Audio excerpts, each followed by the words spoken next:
Hello guys! 'కొత్తపల్లిలో ఒకప్పుడు' ఈ cinema trailer చూసిన తర్వాతే నేను డిసైడ్ అయ్యాను. ఈ సినిమా ఎలాగైనా థియేటర్‌లో చూడాలి అని. కానీ ఒక సినిమా చూడ్డానికి ఇన్ని అడ్డంకులొస్తాయని నేనైతే అస్సలు ఊహించలేదు.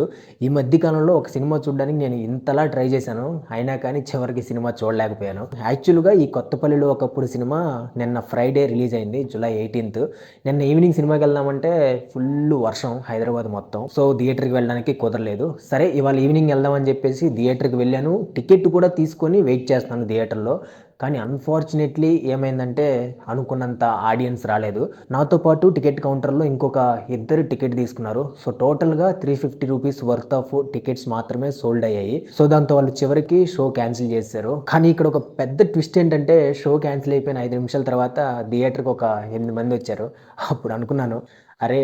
సినిమాకెళ్ళాలనుకుంటే థియేటర్‌కి ఒక 5, 10 నిమిషాలు ముందొస్తే ఏమవుతుంది అనుకున్నాను. కానీ ఏం చేస్తాం, షో అయితే క్యాన్సిల్ అయిపోయింది. సో, సైలెంట్‌గా రూమ్‌కొచ్చేసాను. రేపు సండే ఎళ్దామంటే సండే మనకి వేరే ప్లాన్స్ ఉన్నాయి. సో, కుదిరితే నెక్స్ట్ వీక్‌లో ఏదో ఒక రోజు చూడడానికి ట్రై చేస్తాను. ఈ సినిమా మీరు చూసుంటే మీకెలా అనిపించిందో కామెంట్స్‌లో చెప్పండి. Please support and subscribe to open చేస్తే.